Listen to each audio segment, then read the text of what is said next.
آل محمد. السلام علیکم ورحمۃ اللہ وبرکاتہ.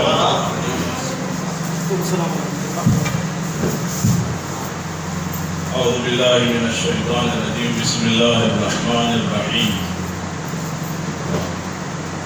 الحمد للہ رب العالمین بارئ الخلائق اجمعین باعث الانبیاء والمرسلین والصلاة والسلام والتحیة والاکرام علی سید الانبیاء والمرسلین حبیب الہ العالمین ابی القاسم مصطفیٰ محمد اللهم صل على محمد وآل محمد وأهل بيته الطيبين الطاهرين المعصومين المظلومين ورحمة الله على أعدائهم أجمعين. رب اشرح لي صدري ويسر لي أمري واحلل عقدة من لساني يفقهوا قولي. رب ادخلني مدخل صدق واخرجني مخرج صدق واجعلني من لدنك سلطانا نصيرا. أوصيكم عباد الله ونفسي بالاعتصام بالتقوى فإنه حبل الله المتين وعروة الوثقى. رب اشرح لي صدري ويسر لي أمري واحلل عقدة من لساني يفقهوا قولي. سب سے پہلے خود اپنے نفس کو، اپنے آپ کو اور اسی کے ساتھ ساتھ تمام حاضرین کو تقوی کی دعوت دیتا ہوں.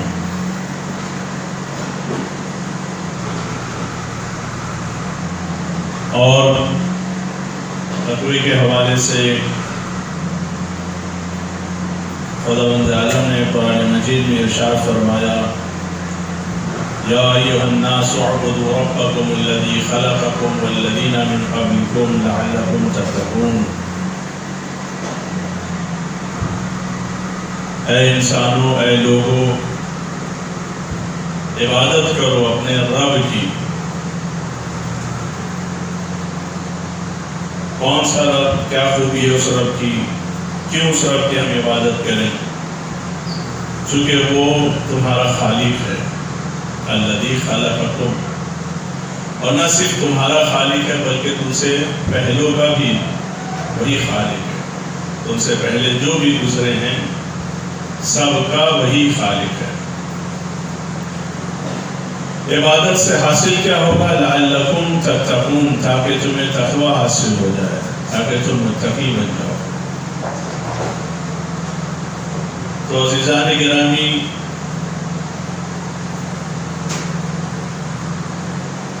ہماری عبادت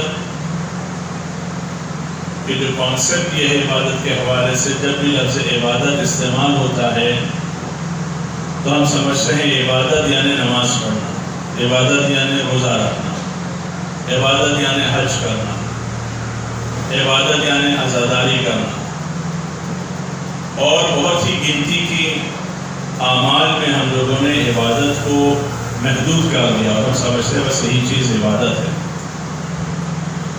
جبکہ انسان کا ایک ایک لمحہ عبادت ہو سکتا ہے اور ہونا بھی چاہیے. انسان کا اٹھنا عبادت، انسان کا بیٹھنا عبادت. جیسے ماہ مبارک رمضان کے لیے انفاسکم عبادہ، ہمارا سانس لینا اس ماہ مبارک رمضان میں عبادت ہے.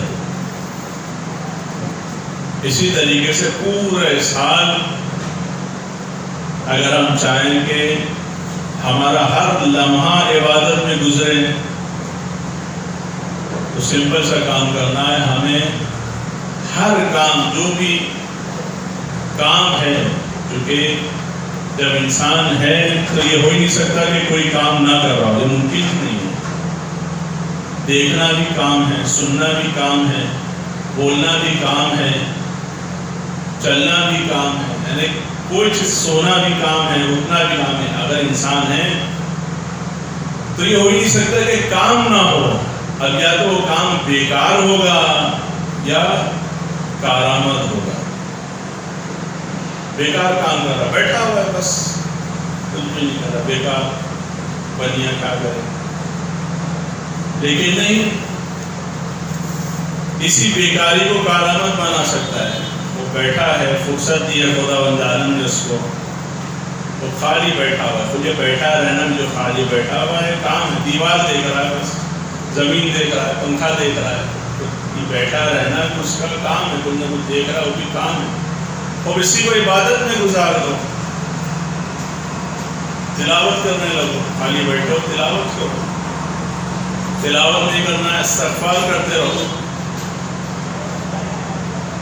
حتیٰ کہ ہم جب چلتے بھی رہتے ہیں تو سمجھتے ہیں کہ میں چل رہا ہوں تو بس میرا کام ہے چلنا،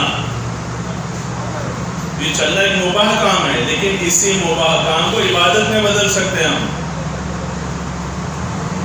عبادت میں بدل سکتے ہیں۔ چلتے رہیں آپ استغفار کرتے ہیں، چلتے رہیں تلاوت کرتے رہیں، جو سورہ یاد ہے وہی پڑھتے رہیں،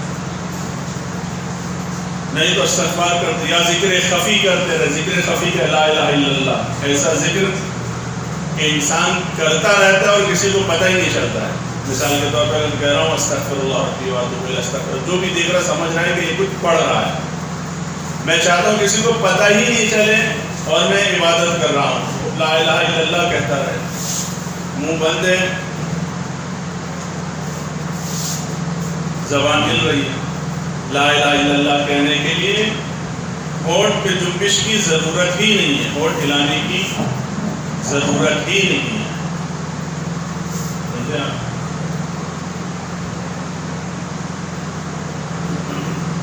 ذرا بھی نہیں ہلے گا لا الہ الا اللہ کے لیے، اور کسی کو پتہ ہی نہیں چلے گا آپ عبادت میں مصروف ہیں۔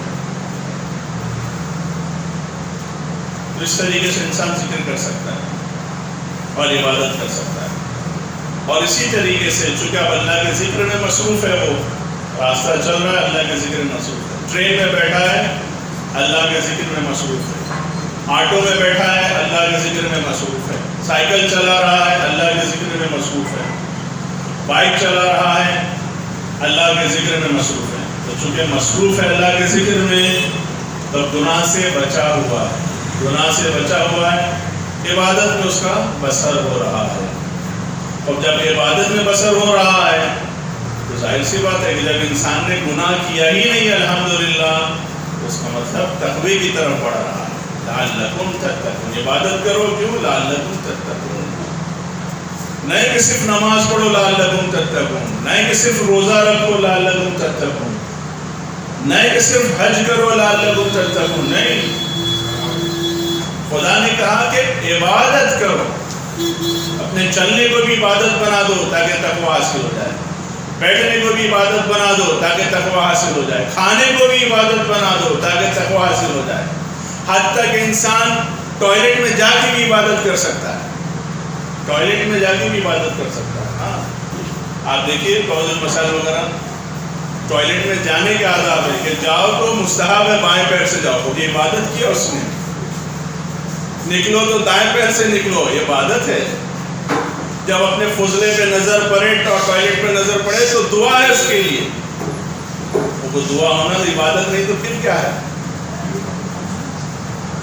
وہاں پاٹ رکھا ہوا ہے، لوٹا رکھا ہوا ہے اندر ٹوائلٹ میں، ہم نے استنجا کر لیا، ہم پاک صاف ہو گئے، اب ہم صدقے کی نیت سے خود اس لوٹے کو بھر دیے کہ بعد میں آنے والا کہ ایسا نہ ہو کہ پانی ختم ہو جائے اور بیچارہ پریشان ہو جائے، تو ہم اس کے لیے بھی اگر ہم نے لوٹا بھر دیا عبادت ہو گیا۔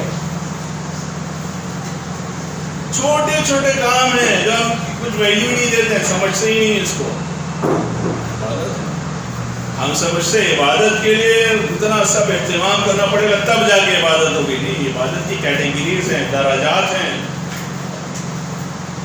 ہر عمل میں نے کہا نا سارے موجود ہے، روایات احادیث کتاب میں موجود باتیں بتا رہا ہوں۔ حتیٰ کہ انسان چلتے چلتے نماز کا ثواب حاصل کرنا چاہتا ہے تو مستحب نماز چلتے چلتے پڑھتا رہے، باوضو رہنا چاہیے، شاید وضو کیے، وضو سے رہو، چلتے چلتے نماز پڑھتے رہو، اشارے میں رکوع اور سجدہ کرو، پڑھتے رہو۔ علامہ طباطبائی جب راستے میں چلتے تھے، سامنے والے جب سلام کرتے تو بس اسی نہیں جواب دیتے تھے السلام علیکم، اور بعد میں انہوں نے وصیت نامے میں یا دوست احباب سے ذکر کیا یا کہ فلاں سے کہنا کہ وہ اکثر میری ملاقات ہوتی تھی اور میں ان سے احوال پرسی نہیں کر پاتا تھا چونکہ میں نماز پڑھ رہا ہوتا تھا۔ ان سے کہنا برا نہ مانے کہ میں صرف سلام کر کے آگے بڑھ جاتا تھا چونکہ میں نماز میں مصروف رہتا تھا۔ چلتے چلتے آپ نے نماز پڑھ، ٹرین میں بیٹھا زیارت عاشورہ پڑھ لے، بس میں بیٹھا ہے زیارت عاشورہ پڑھ لے، خام اگر نامحرموں کو دیکھ رہا ہے، گناہ کر رہا ہے۔ عرض کیا میں نے خود یہ سب تو ایک نارمل کام ہے کہ پاک صاف اور سب صاف ستھری جگہ کا وہاں عبادت نہیں۔ عرض کیا ٹوائلٹ میں جانا بھی عبادت۔ خدا یہ نہیں کہہ رہا ہے کہ نماز پڑھو، تقوی کے لیے نماز پڑھنا ہوگا تم کو، تقوی کے لیے روزہ رکھنا ہوگا تم کو، یہ ہے روزے کے لیے بھی اس میں کوئی شک نہیں، لیکن خدا نے ایک جنرل طریقہ بتا دیا، کامن طریقہ۔ متقی بننا ہے ہمیں، جب تک ہم متقی نہیں بنیں گے قرآن سے بہرامند نہیں ہوں گا۔ تو لہٰذا وہاں تک پہنچنے کے لیے ہمیں کیا کرنا ہے؟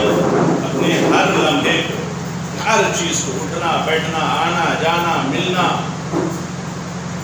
دوستی کرنا، نفرت کرنا، سب کچھ للہ خدا کے لیے کر جائے، سب کچھ خدا ہے۔ ہو گئی عبادت، جب ہو گئی عبادت تو پھر انسان تقوی کی طرف بڑھ رہا ہے، متقی ہونے کی طرف بڑھ رہا ہے۔ پروردگار بحق محمد اور آل محمد ہمیں توفیق تقوی عنایت فرما۔ بسم اللہ الرحمن الرحیم، انا اعطیناک الکوثر فصل لربک وانحر ان شانئک هو الابتر۔ صدق اللہ علیہ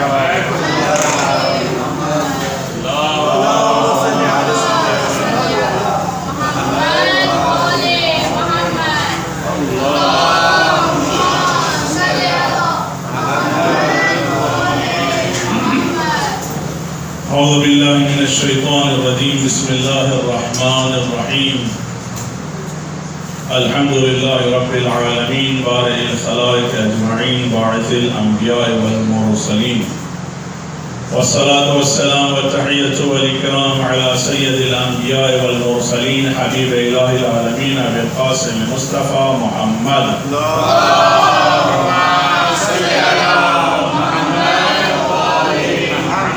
وعلى قائد الغر المحجلين أمير المؤمنين علي بن أبي طالب،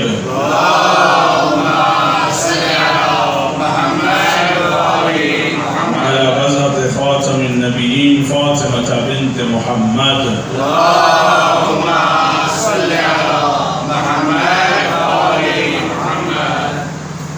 والحسن بن علي المجتبى،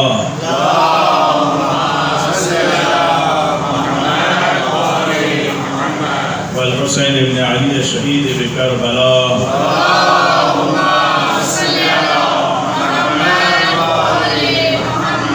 وعلي بن الحسين زين العابدين،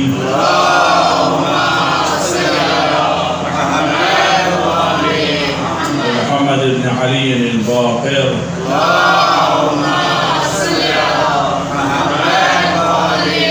وجعفر بن محمد الصادق،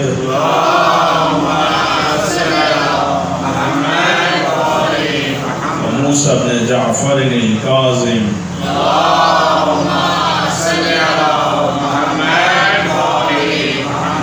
وعلي بن موسى الرضا،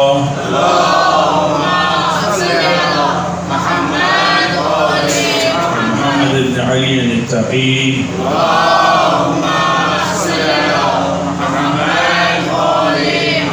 وعلي بن محمد النقي،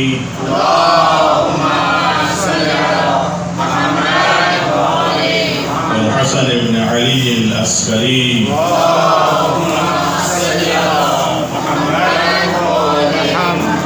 اللهم صل على مولانا صاحب العصر والزمان،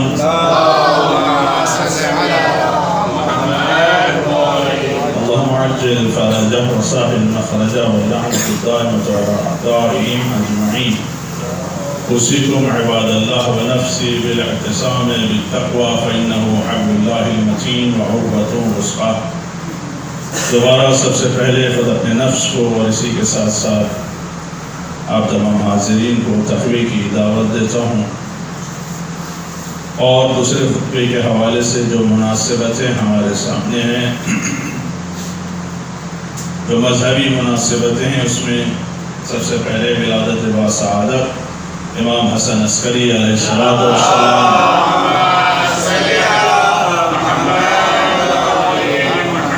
اور اسی کے ساتھ ساتھ وفات معصوم کون فاطمہ بنت موسیٰ بن جعفر علیہ السلام، یہ دو عظیم مناسبتیں ہمارے سامنے ہیں، اور اسی کے ساتھ ساتھ جو سیاسی مسائل کے حوالے سے ملکی اور عالمی سطح پر بھی اگر آپ دیکھیں تو بہت سارے واقعات رونما ہوئے ہیں پچھلے ہفتے، اور وہ سلسلہ جاری ہے، جس میں سے بہت ہی برا واقعہ جو رونما ہوا ہے اور بہت ہی افسوس ہے جس کے اوپر وہ وسیم ملعون لعنت اللہ علیہ، جو اس نے جو سلسلہ شروع کیا تھا مقدسات اسلام کی توہین کا، وہ سلسلہ ختمی مرتبت حضرت محمد مصطفیٰ صلی اللہ علیہ وسلم تک پہنچ چکا ہے، اور ایسے مناسبت سے مسلمانان ہندوستان نے بطور احتجاج بند کا اعلان کیا کہ جس کی ہم سب حمایت کرتے ہیں، اور اسی کے ساتھ ساتھ جو تیرے پورہ میں مسلمانوں کے اوپر ظلم ہوا اور مسلمانوں کا جو قتل عام ہوا اس کی بھی سخت الفاظ میں مذمت کی جاتی ہے۔ مسجدوں کو آگ لگایا گیا، مسلمانوں کے گھروں کو آگ لگایا گیا، اور اسی کے ساتھ ابھی 2 دن قبل اسلام پر حملے کے حوالے سے ایک اور بیان جو بھوپال سے پارلیمانی ممبر ہیں، بی جے پی کی نمائندگی کرتی ہیں، ایک خاتون جنہوں نے اذان کے اوپر بیان دیا کہ اذان لاؤڈ اسپیکر وغیرہ پر نہیں ہونی چاہیے، اور ایسی وجوہات بیان کی کہ جس میں خود ان کے یہاں جو لاؤڈ اسپیکر کے اوپر دعا وغیرہ ہوتی ہے وہ خود سوالوں کے گھیرے میں ہیں، جس کے اوپر آگے گفتگو ہوگی۔ اور اسی کے ساتھ ساتھ ایک اور واقعہ جو بیان جو سامنے آیا ہے وہ بی جے پی کی حمایت کرنے والی فلم انڈسٹری میں ایک خاتون ہے جس نے فریڈم فائٹرز کی توہین کی ہے، اور یہ بیان دیا کہ اصل آزادی تو ہمیں 2014 میں ملی ہے، اس کے پہلے جو کچھ بھی ملا وہ سب ٹھیک تھی۔ بہرحال عزیزان گرامی، یہ ساری باتوں کا جو نچوڑ ہے، جو خلاصہ ہے، اور جو ٹارگٹ کیا جا رہا ہے، آپ بخوبی سمجھ رہے ہیں کہ ان سارے بیانات کی وجہ جو ہے وہ لوگوں کے دل میں اسلام کو لے کے ایک خوف ہے کہ جس طریقے سے خاص طور سے ہندوستان میں پازیٹیو امیج کے ساتھ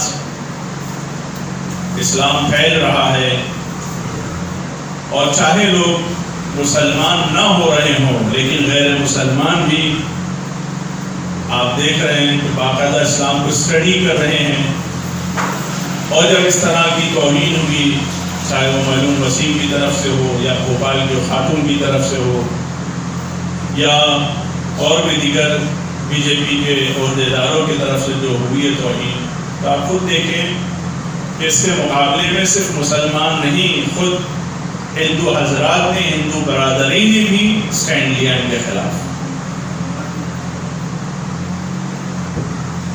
اور باقاعدہ مذمت کی اس طرح کے بیان دینے والوں کی۔ اور متوجہ کیا کہ چونکہ تمہارے پاس حکومت کرنے کے لیے اور حکومت کو باقی رکھنے کے لیے کچھ مدعا ہے نہیں، لہذا کیا کیا جائے، اسی طریقے سے ایک خاص مذہب کے لوگوں کو بہکایا جائے، بھڑکایا جائے، برگلایا جائے اور دوبارہ اقتدار میں رہنے کی کوشش کی جائے۔ لہذا اس طرح کے بیان دیتے ہیں۔ بہرحال ایک چیز یاد رکھیں مسلمان، اور اس چیز کو بخوبی سمجھ رہے ہیں وہ، اور جس طریقے سے بہت سنجیدہ اسٹینڈ لے رہے ہیں مسلمان، قابل تعریف ہے۔ ایک چیز یاد رکھیں کہ چاہے کتنا ہی یہ کوشش کر لیں اسلام کو نابود کرنے کے لیے، ختم کرنے کے لیے، یہ ابھی کوئی 10 سال یا 20 سالہ کوشش نہیں ہے، بلکہ یہ کوشش تو اسی دن شروع ہو گئی تھی کہ جس دن پیغمبر خدا حضرت محمد مصطفیٰ صلی اللہ علیہ وسلم نے فرمایا تھا قولوا لا الہ الا اللہ تفلحوا، لا الہ الا اللہ کہو تاکہ کامیاب ہوگا۔ اسی دن سے اسلام کے خلاف تحریکیں شروع ہو گئی تھی، اسی دن سے مسلمانوں کا قتل عام شروع ہو گیا تھا، اسی دن سے مسلمانوں کا گھر برباد کرنا، جلانا، گرانا، یہ سارا سلسلہ شروع ہو گیا تھا، اور لوگوں نے دیکھا کہ ہم اسلام کو نہیں مٹا سکتے، ہم اسلام کو ختم نہیں کر سکتے ہیں، تو اسلام کا لبادہ اڑا اور منافق بن کر کوشش کی کہ اندر سے آ کر ہم اسلام قبول کر کے ہم اسلام کو نابود کر دیں گے، وہ بھی نہیں کر سکے، اور وہ سلسلہ اتنا بڑا کہ کربلا تک معاملہ پہنچا، اور وہ یزید مرون بھی جس نے کھل کے کہہ دیا تھا کہ مجھے محمد کا نام اذان میں نہیں چاہیے، یعنی اذان تو چاہیے لیکن محمد کا نام نہیں چاہیے۔ اور آپ دیکھ سکتے ہیں کہ پورا اقتدار اس کے پاس تھا، قدرت اس کے پاس تھی، فوج اس کے ساتھ، لشکر اس کے پاس، دولت اس کے پاس، یہودیوں کا سپورٹ اس کے پاس، اس زمانے کے جتنے بھی شدت پسند تھے سب کا سپورٹ یزید کے ساتھ، اور امام حسین علیہ السلام کے ساتھ صرف 72 تھے، لیکن وہ الہی قدم اٹھایا انہوں نے کہ یزید آج بھی لعنت اللہ ہے، اور یزید کے نقش قدم پر چلنے والے آج بھی لعنت اللہ ہے، اور حسین اور ان کے اصحاب سر کٹا کر بھی کل بھی سر بلند تھے، اور ان کی راہ پر چلنے والے آج بھی سر بلند ہیں۔ تو یہاں پر ضرورت وہی ہے کہ جس طریقے سے امام حسین نے حکمت سے کام لیا تھا، چوتھے امام نے حکمت سے کام لیا تھا، جناب زینب نے حکمت سے کام لیا تھا، جوش سے نہیں لیا تھا، جذبات سے نہیں لیا تھا، اسی طریقے سے ہمیں بھی ایک طرف تو اچھا خاصا طبقہ ہے جو سنجیدگی کا ثبوت دے رہا ہے، سمجھ رہا ہے ساری سازشوں کو اور دشمن کیا چاہتا ہے وہ بھی سمجھ رہا ہے، لیکن بعض جو بیانات آئے ہیں وہ ٹھیک ہے اسلام کی ہمدردی میں دیا ہے لوگوں نے، لیکن اس سے دشمنوں کو ہی فائدہ ہوگا، کہ جو مثال کے طور پہ کہا جا رہا ہے کہ جو اسے مارے گا میں اتنے لاکھ دوں گا، میں اس کی ساری کارروائی کروں گا، یہ کروں گا، تو قابل قدر احترام آپ کا جوش جذبہ قبول، لیکن یہ حل نہیں ہے، چونکہ وہ تو چاہتے ہی ہیں، وہ تو چاہتے ہی ہیں کہ بجائے اس کے کہ قانون کے دائرے میں رہتے ہوئے وسیم کو پھانسی ملے، کوئی انہی میں سے کھڑا ہو اور کھڑے ہو کے وسیم کو مار دے، اور اس کے بعد ان کے لیے زندہ وسیم سے زیادہ اہمیت والا جو ہوگا وہ مردہ وسیم ہوگا۔ یاد رکھیں، وہ تو چاہتے ہی ہیں کہ مسلمانوں کا ایک جوش، جذبہ، ایک بلبلہ اور دم آکروش میں آ جائیں، اور ہلا بول یا موب لنچنگ وغیرہ جو بھی آپ کہیے، یا کچھ نہ صحیح کم سے کم اس کو جا کے تھاپڑ ہی مار دیں، اور وہ چیز ایک بہانہ بن جائے گی، دشمن تو چاہتے ہی ہے۔ اور آپ دیکھ رہے ہیں کہ الیکشن بھی ہمارے سامنے ہے، اور یہ ساری چیزیں ووٹ بینک کے لیے ہو رہی ہے، سب اچھی طرح چیز سمجھ میں آ رہی ہے۔ لہٰذا اگر اللہ نے پیسہ دیا ہے اور خرچ کرنا ہی ہے تو مارنے والے پر خرچ مت کرو، بلکہ اسے جیل پہنچانے کے لیے وکیلوں کے اوپر خرچ کرو کہ مضبوط سے مضبوط وکیل اسی طریقے سے حکومت کو پریشرائز کرنے کے لیے کس راستے کو اپنا سکتے ہو، کیا کر سکتے ہو. اور سب سے امپورٹنٹ اگر واقعی جواب دینا ہے تو جب الیکشن کا دن آئے گا اس دن اپنے ووٹ کے ذریعے سے صحیح سے جواب دیں. ہمیں جواب وسیم ملعون کو نہیں دینا ہے بلکہ ہمیں جواب ان لوگوں کو دینا ہے کہ جو اقتدار پہ بیٹھے ہیں اور قانون جنہیں اس بات کی اجازت دے رہا ہے، حکم دے رہا ہے کہ اسے گرفتار کرو، تو گرفتار نہیں کر رہے ہیں اپنے مفاد کے لیے. تو ہمیں وسیم کو بھی سبق سکھانا ہے اور ان لوگوں کو بھی سبق سکھانا ہے. اور یہ یاد رکھیں کہ ان کے ایسے پالتو کتوں کی وجہ سے وہ چاہیں کہ اسلام نابود ہو جائے گا، ہندوستان سے مسلمان ختم ہو جائیں گے. جی نہیں، جیسے جیسے امام کا ظہور نزدیک ہوتا جا رہا ہے اس روئے زمین سے مسلمان نابود نہیں ہوں گے بلکہ اسلام پھلے گا، پھولے گا، پھیلے گا. آج آپ دیکھ لیجیے افریقہ کو دیکھ لیجیے آپ کہ کتنا اسلام تھا وہاں، لیکن آج آپ دیکھیے، آپ چائنا کو دیکھیے، آپ جاپان کو دیکھیے، آپ دیکھیے ساری کنٹریز، آپ یوروپ کو دیکھیے، آسٹریلیا کو دیکھیے کہ لوگ کس طریقے سے اسلام کی طرف آ رہے ہیں. القاعدہ، داعش، طالبان، ان سب کو وجود میں کیوں لایا گیا؟ اسی چیز کو دیکھتے ہوئے، اسی ڈر کو دیکھتے ہوئے. یہ تو لوگ اسلام کی طرف جا رہے ہیں، اسلام کی کشش انہیں روک ہی نہیں پا رہی ہے. کیا کریں؟ تو کوشش یہ کی گئی کہ مسلمانوں کا چہرہ مسخ کیا جائے، مسلمانوں کے حوالے سے دکھایا جائے کہ دیکھو مسلمان کتنے خطرناک ہوتے ہیں، اسلام کتنا خطرناک ہے. لیکن عزیزان کرام اسی کے مقابلے میں پازیٹیو ایمیج جو دنیا کے سامنے پیش کی اور اس کا لیڈنگ رول جس نے پلے کیا ہے خاص طور سے اس 20 سال کے اندر، اس امت کو کہتے ہیں امت حزب اللہ، اس امت کو کہتے ہیں بلا اتفاقی، اس نظام کو کہتے ہیں مرجعیت. اس مرجعیت کی قیادت نے بالخصوص عراق میں آقا سیستانی نے اور عالمی سطح کے اوپر آقا خامنئی نے جو اسلام کی پازیٹیو ایمیج دنیا والوں کے سامنے پیش کی ہے یہ کئی گنا بھاری پڑی ہے.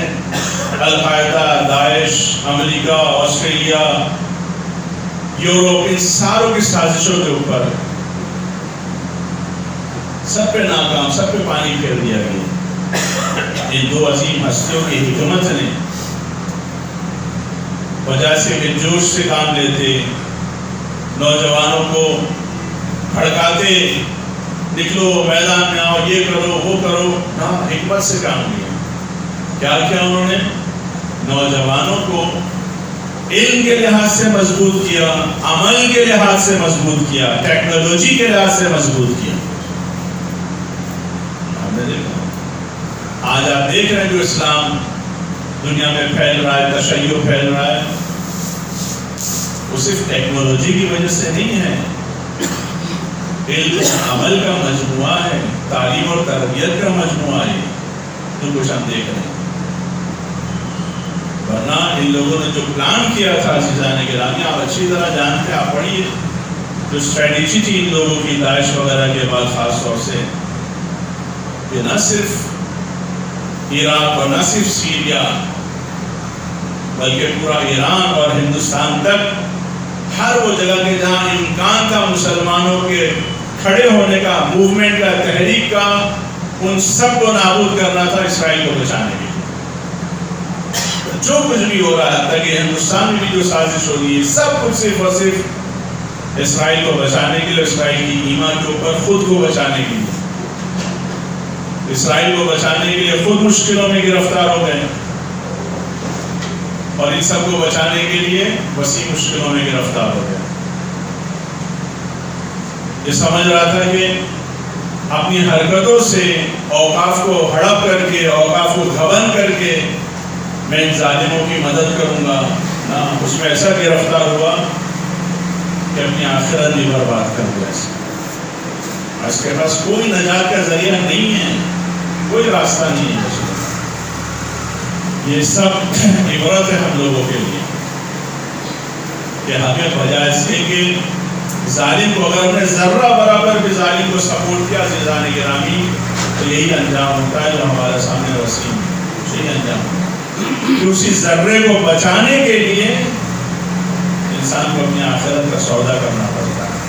کل تک جو خود یزید کے اوپر لعنت کر رہا تھا آج خود یزید کے راستے پہ چل رہا ہے۔ یزید نے کیا کیا تھا؟ رسول خدا کے اوپر اٹیک کیا تھا اس نے، کائے کا محمد، کائے کی وحی، یہ سب تو بنی ہاشم کا ڈھونگ تھا، وہ اس نے بھی کیا کیا؟ پیغمبر خدا کے کردار کے اوپر اٹیک کیا۔ نعوذ باللہ، استغفر اللہ۔ یہ کچھ بھی کر لیں، کچھ نہیں کر سکتے۔ ہر سیکنڈ کے اوپر پوری دنیا میں جو تجزیہ ہوا ہے کہ سب سے زیادہ ہر سیکنڈ پہ جس ذات بابرکت کا نام لیا جاتا ہے اسے کہتے ہیں محمد مصطفیٰ صلی اللہ علیہ وسلم۔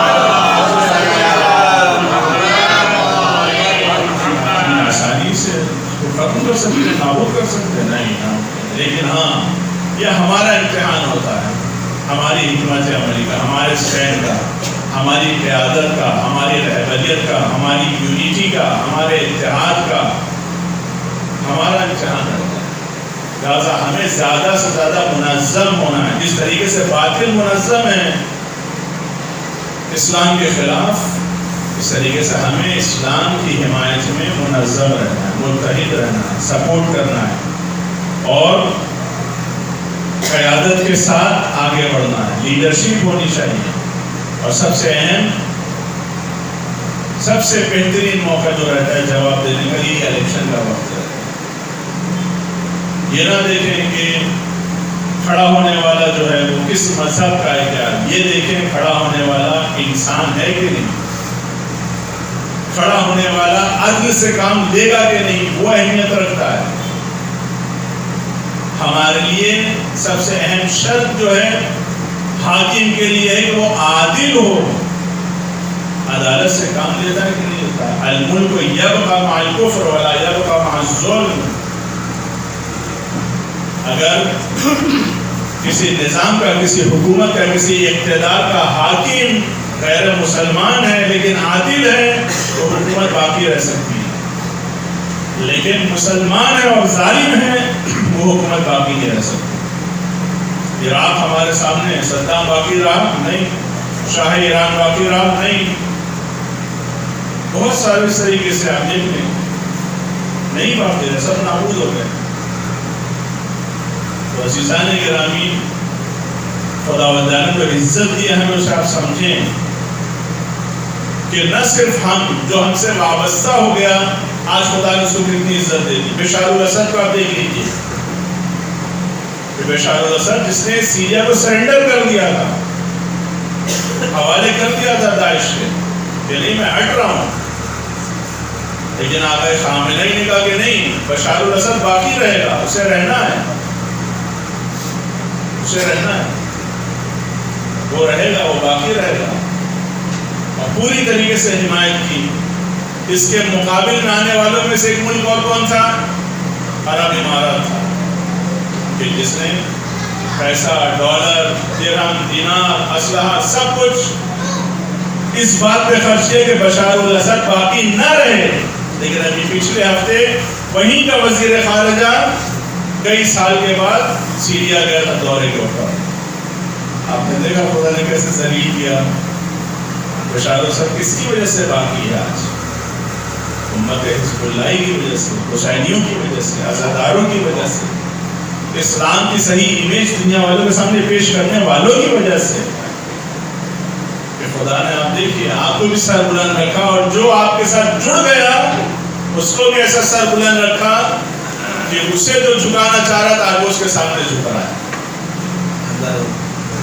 اسی طریقے سے ہم اپنے ملکی سطح پر، اپنے علاقائی سطح پر، اپنے ایریا کی سطح پر، اپنی سوسائٹی کی سطح پر ہمیں صرف ایک کام کرنا ہے، جو اسلام کی تعلیمات اس کے اوپر عمل کرنا ہے۔ اسلام کی تعلیمات میں اتحاد ہے، ہمیں متحد رہنا ہے۔ اسلام کی تعلیمات میں قیادت ہے. ہمارے پاس ایک لیڈر ہونا چاہیے, ہماری سوسائٹی کے لیول پہ ایک لیڈر ہونا چاہیے, ہمارے علاقے کی سطح کے اوپر ایک لیڈر ہونا چاہیے. آپ دیکھیں اپنے علاقے سے بھی خدا کو کیسے سر بلند رکھے گا. یقین جانیے یہ خدا کا وعدہ ہے کہ تم نظام اسلامی کے اوپر اسلام کے مطابق عمل کرو. عمل کرنا تمہارا کام ہے, سر بلند رکھنا خدا کا کام ہے. خوب اسی کے ساتھ ساتھ اس جگہ کے حوالے سے جیسا کہ آپ جانتے ہیں, اس کے پہلے بھی جو حضرات واقف ہوں گے کہ جہاں پر بھی ہم لوگ رہے ہیں, ہم لوگوں نے کوشش یہ کی ہے کہ نہ صرف ہمارے قوم کے بچوں کو بچیوں کو بلکہ ہر وہ انسان جو تعلیم حاصل کرنا چاہتا ہے, ہمارا مرکز اور ہم حاضر ہیں. یہاں بھی جو مرکز کی بنیاد پڑی ہے اسی لیے کہ تعلیم اور تربیت کا سلسلہ آگے بڑھے, اور وہ تعلیم صرف قرآن اور نماز ساری نہیں, چاہے قرآن اور دینی تعلیم ہو اور چاہے اسکول اور کالج کے ایجوکیشن ہو.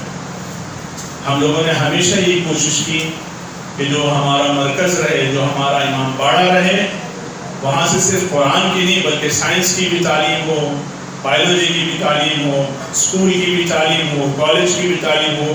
اور یہ کر کے دکھایا ہے باقاعدہ. جو حضرات گونڈی میں تھے وہ گواہ ہیں اس بات کے, انہوں نے دیکھا وہاں پر کس طریقے سے ٹیوشن کلاسز بھی ہوتی تھی وہاں پر, اور مدرسہ بھی چلتا تھا, اور وہی سلسلہ آگے بڑھانا تھا کالج اور یونیورسٹی کی طرف ہے.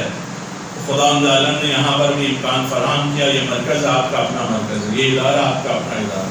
12 میں نے کہا کہ یہاں نہ کوئی صدر ہے نہ سیکرٹری ہے, جو بھی ہے وہ خادم ہے, اور یہ ادارہ بھی کسی کی بھی جاگیر نہیں ہے. نہ یہ ادارہ میرا ہے نہ میری آل اولاد کا ہے, یاد رکھیں یہ آپ کا ادارہ ہے. لیکن اس وقت تک آپ کا ادارہ ہے کہ جب تک آپ برائی کے خلاف میدان میں کھڑے رہیں. یہ نہیں کہ ہاں کوئی بھی آ کے رشتہ داری کا, اولاد کا, میراث کا, وراثت کا دعویٰ کرے اور آپ تماشائی بننا. جب میں آپ کے درمیان کہہ رہا ہوں اور ریکارڈ ساری باتیں ہو رہی ہیں, تو آپ کی ذمہ داری کیا ہے؟ جب آپ دیکھیے کہ اگر غلط لوگ قبضہ کر رہے ہیں, غلط لوگ کے ہاتھ میں جا رہا ہے نا, آپ کی ذمہ داری کہ آپ اٹھیں. یہ لوگوں کی خاموشی کا ہی نتیجہ ہے کہ آج دوسرے اداروں میں آپ دیکھیں جس طریقے سے کام ہونا چاہیے نہیں ہو رہا ہے. کیوں؟ خاموشی کا نتیجہ ہے. لوگ کڑکڑاتے ہیں, پیچھے بولتے ہیں, ارے نہیں یہ بھی ہونا چاہیے, یہ بھی ہونا چاہیے, یہ بھی ہو سکتا ہے, اتنی بڑی جگہ ہے, کس کام کی ہے, پورا دن بن رہی تھی, یہ بن رہی تھی, وہ یہی چیز سامنے جا کے بولو. ڈر لگتا ہے نہیں کیا ہونا, یہاں ڈرنے کی کوئی ضرورت نہیں. یہ آ جاتا ہے پوری طریقے سے آپ آزاد ہیں. جو چیز دیکھیں یہ چیز غلط ہے, یہ چیز گندی ہے, یہ چیز ایسی ہے, یہ چیز ویسی ہے, اب آواز اٹھائیے. یہ آپ کا اپنا گھر ہے, یہ آپ کا اپنا مرکز ہے. لہٰذا انشاءاللہ بہت جلد بچیوں کی تعلیم کا سلسلہ شروع کرنے کی کوشش ہے, ارادہ ہے.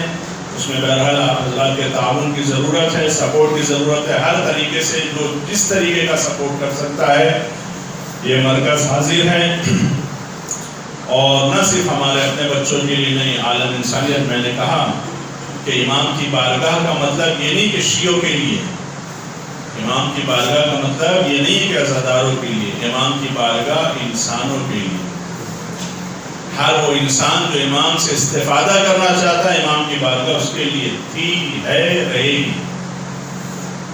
لہٰذا یہ امام کی بارگاہ, یہاں ایسا کوئی وہ نہیں, شرط نہیں ہے کہ نہیں صرف شیعوں کے لیے, نہیں, یہ سب کے لیے, یہ انسانوں کے لیے.